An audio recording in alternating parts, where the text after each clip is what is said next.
அன்புள்ள ஜெம் தொலைக்காட்சி நேயர்களே வணக்கம். இன்று 4/6/2024 வைகாசி மாதம் 22ஆம் தேதி செவ்வாய்க்கிழமை. திரியோதசி திதி இரவு 10:01 வரை, பின்பு தேய்பிறை சதுர்தசி திதி. பரணி நட்சத்திரம் இரவு 10:35 வரை, பின்பு கிருத்திகை நட்சத்திரம். நாள் முழுவதும் சித்த யோகம். இன்று பிரதோஷம், மாத சிவராத்திரி, தனிய நாள். சுப முயற்சிகளை தள்ளி வைப்பது நல்லது. ராகு காலம் மதியம் 3 மணி முதல் 4:30 வரை. யமகண்டம் காலை 9 மணி முதல் 10:30 வரை. சுப ஓரைகள் காலை 8 மணி முதல் 9 மணி வரை, மதியம் 12 மணி முதல் 1 மணி வரை, மாலை 4:30 முதல் 5 மணி வரை, இரவு 7 மணி முதல் 8 மணி வரை, பின்பு இரவு 10 மணி முதல் 12 மணி வரை. இனி இன்றைய கிரக நிலை. மேஷராசியில் சந்திரன் செவ்வாய், ரிஷபராசியில் சூரியன் சுக்கிரன் குரு புதன், கன்னி ராசியில் கேது, கும்பராசியில் சனி, மீன ராசியில் ராகு. இனி இன்றைய ராசி பலன்.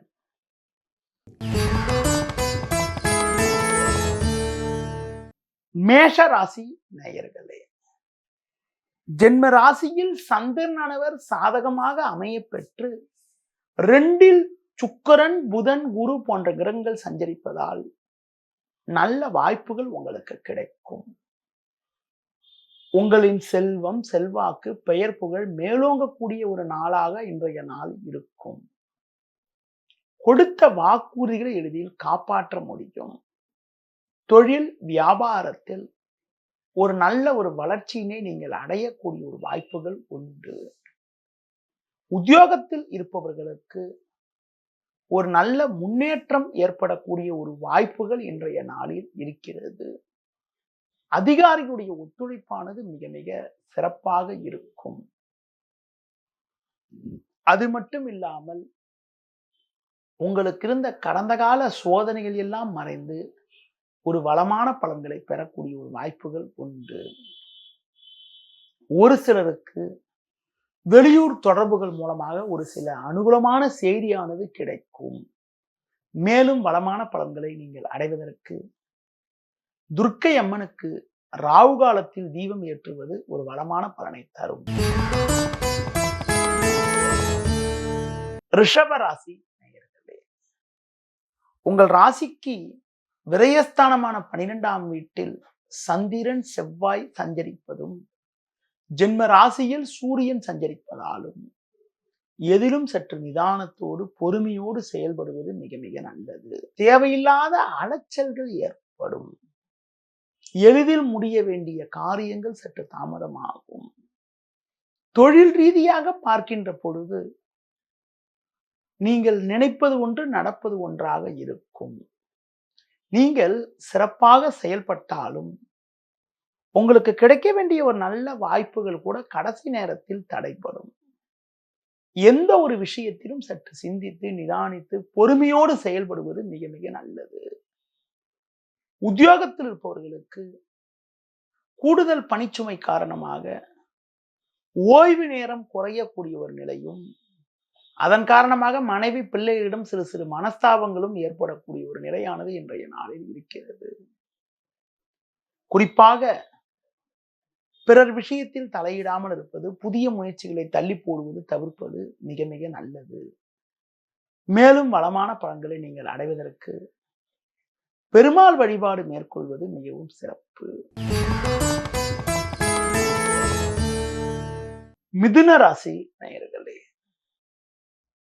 ராசிக்கு அதிபதியான புதன் 12இல் குரு சேர்க்கப்பட்டு இருந்தாலும் லாபஸ்தானமான 11ஆம் வீட்டில் சந்திரன் செவ்வாய் சஞ்சரிப்பதால் நல்ல வாய்ப்புகள் உங்களுக்கு கிடைக்கும். நண்பர்கள் மூலமாக ஒரு மிகச்சிறப்பான பலனை அடையக்கூடிய ஒரு வாய்ப்புகள் உங்களுக்கு உண்டு. தொழில் ரீதியாக பார்க்கின்ற பொழுது ஒரு சாதகமான பலன்களை பெறக்கூடிய ஒரு வாய்ப்புகள் உங்களுக்கு உண்டு. உங்கள் உழைப்புக்கான பலனை அடையக்கூடிய ஒரு அதிர்ஷ்டமானது இருக்கிறது. உங்கள் பொருட்களுக்கு நல்ல விலை கிடைக்கும். அது மட்டும் இல்லாமல் நண்பர்கள் மூலமாக ஒரு சில சாதகமான பலன்களை பெறுவீர்கள். உற்றார் உறவினரிடம் இருந்து வந்த கருத்து வேறுபாடுகள் எல்லாம் தற்போது இன்றைய நாளில் விலகி ஒரு வளமான பலன்களை அடையக்கூடிய ஒரு வாய்ப்புகள் இன்றைய நாளில் உங்களுக்கு உண்டு. மேலும் வளமான பலன்களை நீங்கள் பெறுவதற்கு மகாலட்சுமி வழிபாடு மேற்கொள்வது மிகவும் சிறப்பு. கடக ராசி நேயர்களே, ராசிக்கதிபதி சந்திரன் செவ்வாய் சேர்க்கை பெற்று 10ஆம் வீட்டில் சஞ்சரிப்பது ஒரு மிகச்சிறப்பான அமைப்பாகும். இதன் காரணமாக எல்லா வகையிலும் ஒரு வளமான பலன்களை பெறக்கூடிய ஒரு யோகமானது உங்களுக்கு உண்டு. சுக்கிரன், புதன், குரு போன்ற கிரகங்கள் லாபஸ்தானத்தில் இருப்பதால் எதிர்பாராத அனுகூலங்களை அடையக்கூடிய ஒரு அதிர்ஷ்டமானது உங்களுக்கு உண்டு. கொடுத்த வாக்குறுதிகளை எளிதில் காப்பாற்றுவீர்கள். நல்ல வாய்ப்புகள் உங்களுக்கு கிடைக்கும். நண்பர்கள் மூலமாக ஒரு சில வளமான பலன்களை பெறக்கூடிய ஒரு வாய்ப்புகள் உங்களுக்கு உண்டு. தொழில் ரீதியாக பார்க்கின்ற பொழுது ஒரு நல்ல முன்னேற்றத்தை நீங்கள் அடையக்கூடிய ஒரு வாய்ப்புகள் உங்களுக்கு இருக்கிறது. வேலைக்கு செல்பவர்களுக்கு ஒரு சில வளமான பலன்கள் கிடைக்கும். பயணங்கள் மூலமாக கூட ஒரு சில அனுகூலமான பலன்களை அடையக்கூடிய ஒரு வாய்ப்புகள் இன்றைய நாளில் உங்களுக்கு உண்டு. பிறருக்கு தந்த வாக்குறுதிகளை எளிதில் நிறைவேற்றக்கூடிய ஒரு பலமும் வலிமையும் உங்களுக்கு உண்டு. உத்தியோகத்தில் இருப்பவர்களுக்கு ஒரு சில நல்ல மாற்றங்கள் ஏற்பட்டு மனமகிழ்ச்சி ஏற்படக்கூடிய ஒரு இனிய நாளாக இன்றைய நாள் இருக்கும். மேலும் வளமான பலன்களை நீங்கள் பெறுவதற்கு குறிப்பாக இன்றைய நாளில் கால பைரவரை வழிபாடு செய்வது மிக மிக சிறப்பு. சிம்ம ராசி நேயர்களே, உங்கள் ராசிக்கதிபதியான சூரியன், சுக்கிரன், குரு போன்ற கிரக சேர்க்கை பெற்று 10ஆம் வீட்டில் சஞ்சரிப்பதால் இருக்கக்கூடிய இடத்தில் ஒரு கௌரவமான நிலையினை அடைவீர்கள். பண வரவில் ஒரு ஏற்ற இறக்கமான நிலை இருக்கும் என்பதால் ஆடம்பர செலவுகளை குறைத்துக் கொள்வது, எதிலும் சற்று சிக்கனத்தோடு இருப்பது மிக மிக சிறப்பு. தொழில் ரீதியாக பார்க்கின்ற பொழுது ஒவ்வொரு விஷயத்திலும் சற்று கவனத்தோடு இருந்தால் ஒரு சில வளமான பலன்களை பெறக்கூடிய ஒரு வாய்ப்புகள் உங்களுக்கு உண்டு. தொழில் ரீதியாக உங்களுக்கு அலைச்சல்கள் இருந்தாலும் எதையும் சமாளிக்கக்கூடிய ஒரு பலம் உங்களுக்கு உண்டாகும். ஒரு சிலருக்கு வண்டி வாகனங்கள் மூலமாக கூட சுப செலவுகள் ஏற்படக்கூடிய ஒரு நேரமாகும்.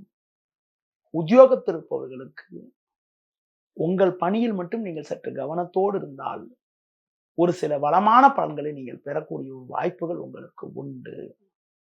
மேலும் வளமான பலன்களை நீங்கள் பெறுவதற்கு இன்றைய நாளில் நீங்கள் சர்வேஸ்வரர் வழிபாடு மேற்கொள்வது மிக மிக சிறப்பு. கன்னி ராசி நேயர்களே, உங்கள் ராசிக்கு பாக்கியஸ்தானத்தில் குரு, சுக்கிரன் போன்ற கிரகங்கள் சஞ்சரிப்பது நல்ல அமைப்பு என்றாலும் 8ஆம் வீட்டில் சந்திரன், செவ்வாய் சஞ்சரிப்பதால் எதிலும் சற்று பொறுமையோடு நிதானத்தோடு இருப்பது நல்லது. தேவையில்லாத அலைச்சல்கள் ஏற்படும். சுலபமாக முடிய வேண்டிய காரியங்கள் சற்று தாமதமாகும். எந்த ஒரு விஷயத்திலும் யோசித்து செயல்பட வேண்டும். ஒரு சில நேரங்களில் நீங்கள் நினைப்பது ஒன்று, நடப்பது ஒன்றாக இருக்கும்.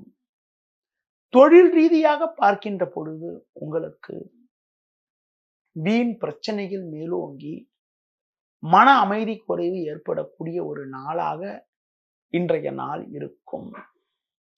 ஒரு புறம் ஒரு சில சாதகமான பலன்கள் கிடைத்தாலும் ஒரு சிலர் செய்யக்கூடிய செயல்கள் காரணமாக உங்களது மன அமைதியானது குறையும்.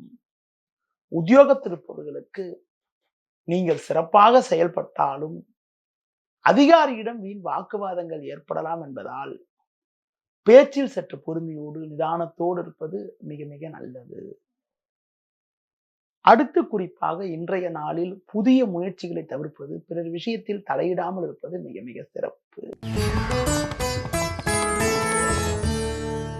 துலா ராசி நேயர்களே, உங்கள் ராசிக்கு சமசப்தமஸ்தானமான 7ஆம் வீட்டில் சந்திரன் செவ்வாய் சஞ்சரிப்பதும் 6ல் ராகு சஞ்சரிப்பதும் நல்ல அமைப்பாகும். உங்களது முன்கோபத்தை மட்டும் சற்று குறைத்துக் கொண்டு நிதானத்தோடு செயல்பட்டால் ஒரு சில வளமான பலன்களை பெறக்கூடிய ஒரு வாய்ப்புகள் உங்களுக்கு உண்டு. தொழில் ரீதியாக பார்க்கின்ற பொழுது சின்ன சின்ன நெருக்கடிகள் இருந்தாலும் உங்களின் தனித்திறமையால் எதையும் சமாளிப்பீர்கள். வேலையாட்கள் ஒத்துழைப்பை பெரிதாக எதிர்பார்க்காமல் ஒரு சில நேரங்களில் நீங்களே நேரடியாக சில விஷயங்களில் தலையிட்டு செயல்பட்டால் ஒரு வளமான பலன்களை பெறக்கூடிய ஒரு வாய்ப்புகள் உங்களுக்கு உண்டு. அடுத்து குறிப்பாக கணவன் மனைவியிடையே சற்று விட்டு கொடுத்து செல்ல வேண்டிய நாளாக இன்றைய நாள் இருக்கிறது. வேலைக்கு செல்பவர்கள் உங்கள் பணியில் மட்டும் நீங்கள் சற்று கவனத்தோடு இருந்தால் ஒரு சில அனுகூலமான பலன்களை அடையக்கூடிய ஒரு வாய்ப்புகள் உண்டு. அதாவது சக ஊழியர்கள் உங்களுக்கு உறுதுணையாக இருந்தாலும் அதிகாரியிடம் வீண் வாக்குவாதங்கள் ஏற்படலாம் என்பதால் சற்று பொறுமையோடு இருப்பது, வீண் வாக்குவாதங்களை தவிர்ப்பது மிக மிக நல்லது. மேலும் வளமான பலன்களை நீங்கள் அடைவதற்கு சிவன் ஸ்தலங்களுக்கு சென்று வருவது மிகவும் சிறப்பு. விருச்சிக ராசி நேயர்களே, உங்கள் ராசிக்கு சமசப்தமஸ்தானமான 7ஆம் வீட்டில் சுக்கிரன் குரு போன்ற கிரகங்கள் அமைய பெற்று 6ல் சந்திரன் செவ்வாய் சஞ்சரிப்பதால் நல்ல முன்னேற்றத்தை நீங்கள் அடையக்கூடிய ஒரு வாய்ப்புகள் உங்களுக்கு உண்டு. கொடுத்த வாக்குறுதிகளை எளிதில் காப்பாற்றுவீர்கள். நண்பர்கள் மூலமாக ஒரு சில அனுகூலமான பலன்களை பெறக்கூடிய ஒரு யோகமானது உங்களுக்கு உண்டு. தொழிலில் ஒரு சில நல்ல முன்னேற்றம் உண்டாகும். தொழில் வளர்ச்சிக்காக நீங்கள் மேற்கொள்ளக்கூடிய திட்டங்கள் வெற்றி அடையக்கூடிய ஒரு வாய்ப்புகள் இன்றைய நாளில் உண்டு. நண்பர்கள் மூலமாக ஒரு சில அனுகூலமான பலன்களை பெறக்கூடிய ஒரு வாய்ப்புகள் இன்றைய நாளில் இருக்கிறது. வேலைக்கு செல்பவர்களுக்கு ஒரு கௌரவமான நிலை ஏற்படும். பயணங்கள் மூலமாக கூட ஒரு சில வளமான பலன்களை பெறக்கூடிய ஒரு வாய்ப்புகள் உங்களுக்கு உண்டு. பூர்வீக சொத்து வகையில் சின்ன சின்ன பிரச்சனைகள் ஏற்படலாம். பங்காளிகள் மற்றும் உடனிருந்தவர்களிடம் பேசுகின்ற போது சற்று பொறுமையோடு இருப்பது நல்லது. இன்றைய நாளில் ஒரு வளமான பலன்களை நீங்கள் பெறுவதற்கு விநாயகர் வழிபாடு மேற்கொள்வது மிகவும் சிறப்பு. தனுசு ராசி நேயர்களே, உங்கள் ராசிக்கு 3ல் சனி 5ல் சந்திரன் செவ்வாய் சஞ்சரிப்பதால் நல்ல வாய்ப்புகள் உங்களுக்கு கிடைக்கும். மாதக்கோள் என வர்ணிக்கப்படக்கூடிய சூரியன் 6ஆம் வீட்டில் சஞ்சரிப்பதால் ஒரு வளமான பலன்களை நீங்கள் பெறக்கூடிய ஒரு வாய்ப்புகள் உண்டு. இருக்கக்கூடிய இடத்தில் உங்களுடைய மதிப்பும் மரியாதையும் அதிகரிக்கும். குறிப்பாக உங்களுக்கு எதிர்ப்பு தெரிவித்தவர்கள் கூட தற்போது உங்களிடம் நட்புடன் பழகக்கூடிய ஒரு நிலை ஏற்படும். நல்ல நட்புகள் உங்களை நாடி வரும். பயணங்கள் மூலமாக ஒரு சில வளமான பலன்களை பெறக்கூடிய ஒரு வாய்ப்புகள் உங்களுக்கு உண்டு. தொழில் ரீதியாக பார்க்கின்ற பொழுது நல்ல ஒரு வளர்ச்சியினை நீங்கள் பெறக்கூடிய ஒரு வாய்ப்புகள் இன்றைய நாளில் இருக்கிறது. வேலைக்கு செல்பவர்களுக்கு ஒரு சில வளமான பலன்கள் கிடைக்கும். உத்தியோகத்தில் இருப்பவர்களுக்கு கடந்த கால சோதனைகள் எல்லாம் தற்போது விலகி ஏற்ற மிகுந்த பலன்களை பெறக்கூடிய ஒரு வாய்ப்புகள் இன்றைய நாளில் இருக்கிறது. அது மட்டும் இல்லாமல் ஒரு சிலருக்கு புதிதாக வாகனங்கள் வாங்கக்கூடிய யோகங்கள் கூட இன்றைய நாளில் இருக்கிறது. மேலும் வளமான பலன்களை நீங்கள் பெறுவதற்கு கால பைரவரை வழிபாடு செய்வது மிகவும் சிறப்பு. மகர ராசி நேயர்களே, உங்கள் ராசிக்கு 2ல் சனி 4ல் சந்திரன் செவ்வாய் சஞ்சரிப்பதால் அலைச்சல்கள் அதிகரிக்கும். இருப்பதை அனுபவிக்க இடையூறுகள் ஏற்படும். நெருங்கியவர்களால் நிம்மதி குறைவு ஏற்படலாம். எந்த ஒரு விஷயத்திலும் சற்று சிந்தித்து நிதானித்து பொறுமையோடு செயல்பட வேண்டும். பேச்சில் சற்று பொறுமையோடு இருப்பது நல்லது. நீங்கள் நல்லதாக பேசினாலும் மற்றவர்கள் அதனை தவறாக திரித்து விடுவார்கள். முடிந்தவரை சூழ்நிலைக்கு ஏற்றவாறு நடந்து கொள்வது நல்லது. குரு பார்வை ஜென்ம ராசிக்கு இருப்பதால் பண வரவுக்கு எந்த விதத்திலும் குறை இருக்காது. ஆனால் இருப்பதை அனுபவிக்க இடையூறுகள் ஏற்படும். தொழில் வியாபாரத்தில் நல்ல ஒரு வளர்ச்சி உங்களுக்கு இருக்கும் என்றாலும் வேலையாட்களை சற்று அனுசரித்து செல்வது நல்லது. உத்தியோக ரீதியாக பார்க்கின்ற பொழுது உங்களுக்கு மற்றவர்களுடைய பணியும் நீங்கள் சேர்த்து செய்ய வேண்டிய ஒரு நெருக்கடியான நிலை இருக்கும். அதனால் எதிலும் சற்று பொறுமையோடு நிதானத்தோடு இருப்பது நல்லது. குறிப்பாக இன்றைய நாளில் உங்களது கோபத்தை குறைத்துக் கொண்டு நிதானத்தோடு செயல்படுவது, பெருமாள் வழிபாடு மேற்கொள்வது மிகவும் சிறப்பு. கும்ப ராசி நேயர்களே, உங்கள் ராசிக்கு முயற்சி ஸ்தானமான 3ஆம் வீட்டில் தினக்கோள் என வர்ணிக்கப்படக்கூடிய சந்திரன் செவ்வாய் சேர்க்கை பெற்று சஞ்சரிப்பதும், சுகஸ்தானமான 4ஆம் வீட்டில் சுக்கிரன் புதன் சஞ்சரிப்பதும் நல்ல அமைப்பாகும். இதன் காரணமாக எதிர்பாராத பண வரவுகள் உங்களுக்கு கிடைத்து ஒரு வளமான பலன்களை பெறக்கூடிய ஒரு வாய்ப்புகள் உங்களுக்கு உண்டு. உங்கள் செயல்களுக்கு நல்ல ஆதரவு கிடைக்கும். கொடுத்த வாக்குறுதிகளை எளிதில் காப்பாற்றக்கூடிய ஒரு பலமும் வலிமையும் உண்டு. நல்ல நட்புகள் உங்களை நாடி வரும். நண்பர்கள் மூலமாக ஒரு சில வளமான பலன்களை பெறக்கூடிய ஒரு வாய்ப்புகள் உங்களுக்கு உண்டு. கடந்த கால சோதனைகள் எல்லாம் குறையும். தொழில் வியாபாரத்தில் ஒரு நல்ல முன்னேற்றத்தை அடையக்கூடிய ஒரு வாய்ப்புகள் உண்டு. உத்தியோகத்தில் இருப்பவர்களுக்கு ஒரு நல்ல ஒரு நிலையானது ஏற்படும். ஒரு சிலருக்கு உங்கள் மீது இருந்த நெருக்கடிகள், உங்கள் மீது இருந்த அவப்பெயர்கள் எல்லாம் விலகி நல்ல பேர் எடுக்கக்கூடிய ஒரு வாய்ப்புகள் உண்டு. ஒரு வளமான பலன்களை நீங்கள் பெறுவதற்கு சிவன் ஸ்தலங்களுக்கு சென்று வருவது மிகவும் சிறப்பு. மீன ராசி நேயர்களே, உங்கள் ராசியில் ராகு 2இல் செவ்வாய் சஞ்சரிப்பதால் எதிலும் சற்று பொறுமையோடு இருக்க வேண்டும். தேவையில்லாத அலைச்சல்கள் ஏற்படும். குரு பகவான் 3இல் சஞ்சரிக்கக்கூடிய நேரம் என்பதால் பண வரவில் ஒரு ஏற்ற இறக்கமான நிலை இருக்கும். எந்த ஒரு காரியத்திலும் சற்று சிந்தித்து நிதானித்து பொறுமையோடு செயல்படுவது நல்லது. தேவையில்லாத அலைச்சல்கள் ஏற்படக்கூடிய ஒரு நாளாக இன்றைய நாள் இருக்கும். தொழில் ரீதியாக பார்க்கின்ற பொழுது நெருங்கியவர்களால் நிம்மதி குறைவு ஏற்படலாம். உத்தியோகத்தில் இருப்பவர்களுக்கு வேலை பளு சற்று கூடுதலாக இருக்கும். தற்போது கிடைக்கக்கூடிய வாய்ப்புகளை நீங்கள் பயன்படுத்தி கொண்டால் விரைவில் ஒரு நல்ல நிலையினை அடையக்கூடிய ஒரு வாய்ப்புகள் உண்டு. முடிந்தவரை இரவு நேர பயணங்களை தவிர்ப்பது, தள்ளி வைப்பது மிக மிக நல்லது.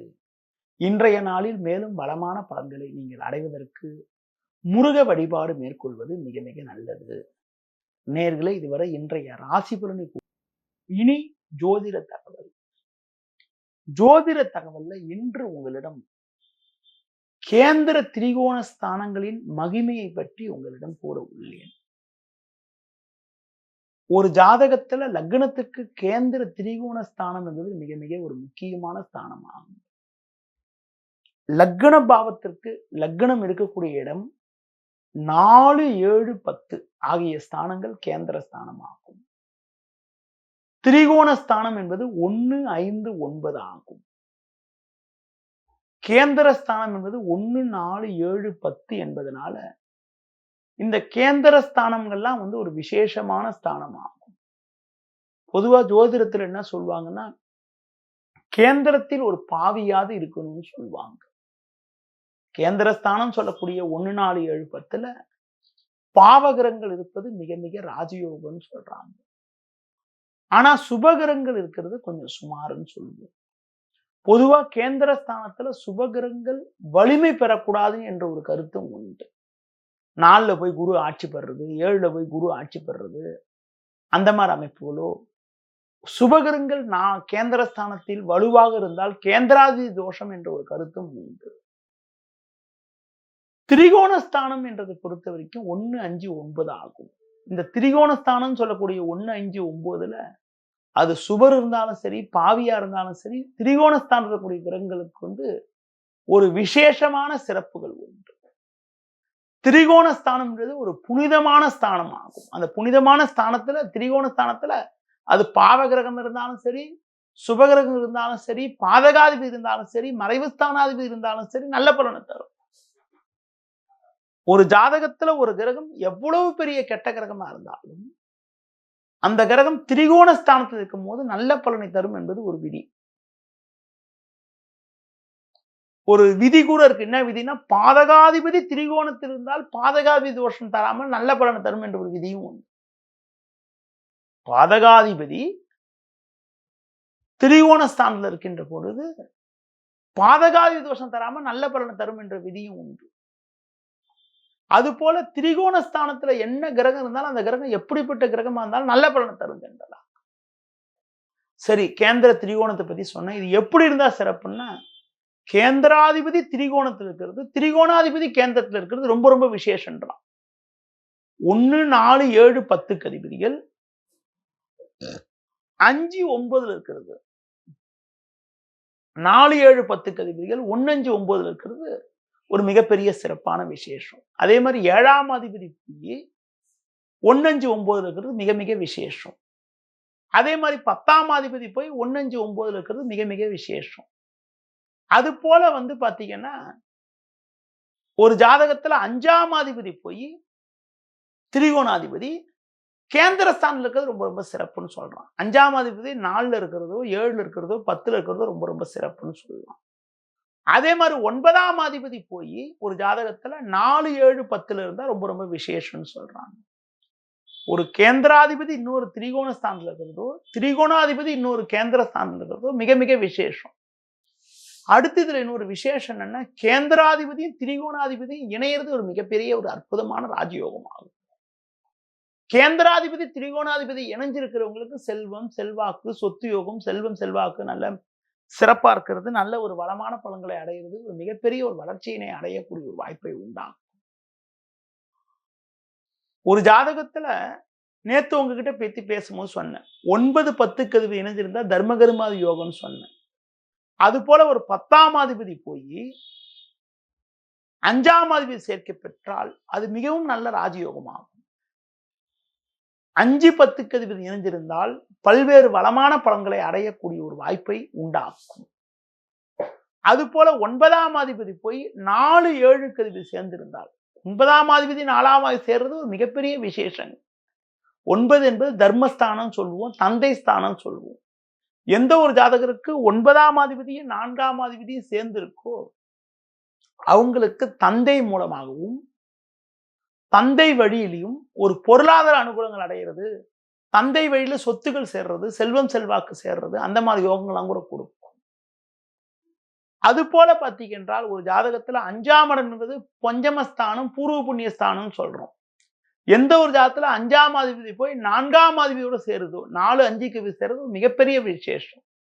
ஒரு ஜாதகத்துல 4ஆம் அதிபதி 5ஆம் அதிபதி இணைஞ்சிருந்தால் அது மிகப்பெரிய ஒரு ராஜயோகம்னு சொல்லுவோம். அந்த ராஜயோகம் உள்ளவங்களுக்கு சொந்த வீடு, சொத்து யோகம், வசதி வாய்ப்பு யோகங்கள், செல்வம் செல்வாக்கு, உயர்கல்வி ரீதியாக நல்ல அனுகூலங்கள், ஒரு வளமான பலன்கள், நல்ல ஒரு முன்னேற்றங்கள்லாம் கூட உண்டாகும். அடுத்து பாத்தீங்கன்னா 4, 5 அதிபதிகள் இணைஞ்சிருந்தாலும், 4, 5 அதிபதிகள் பரிவர்த்தனை பெற்றிருந்தாலும், 4, 5 அதிபதி ஒருத்தருக்கு ஒருத்தர் பார்த்துக்கிட்டாலும் ஒரு விசேஷமான அமைப்பு. மெயினா அந்த ராஜயோகம் நல்ல பலமா வேலை செய்யணும்னா 4, 5 அதிபதி இணைஞ்சிருக்காங்கன்னா அந்த கிரகத்துல ஏதாவது ஒரு கிரகம் ஆட்சி பெற்றிருந்தால் மிகப்பெரிய விசேஷம் சொல்லலாம். அதுல அல்லாட்டி அந்த 2 கிரகம் இணைஞ்சிருக்கும் போது ஏதாவது ஒரு கிரகம் உச்சம் பெற்றிருந்தால் அது மிகப்பெரிய விசேஷம் சொல்லலாம். பொதுவா கிரகங்கள் கேந்திர திரிகோணாதிபதிகள் மற்ற கேந்திர திரிகோண ஸ்தானத்துல இருக்கிறது, தனலாபஸ்தானத்துல இருக்கிறது நல்லது கண்டிப்பாக. அதுவே கேந்திர திரிகோணாதிபதிக்கு போய் இணைஞ்சிட்டு போய் 6, 8, 12 மறையறதுலாம் அவ்வளவு விசேஷம்னு சொல்ல முடியாது. அதனால கேந்திர திரிகோணாதிபதிகள் கேந்திர திரிகோண ஸ்தானத்திலேயோ தன லாபஸ்தானம் சொல்லக்கூடிய 2, 11 ஆகிய ஸ்தானங்கள்லயோ இருக்கிறது நல்ல ஒரு விசேஷமான பலனை தரும். ஜோதிடத்தில் நிறைய விஷயங்கள் இருக்கிறது. இன்று உங்களிடம் கேந்திர திரிகோண ஸ்தானங்களின் சிறப்புகளை பற்றி உங்களிடம் சில தகவல்கள் கூறினேன். மீண்டும் நாளை காலை சந்திக்கிறேன். நன்றி, வணக்கம்.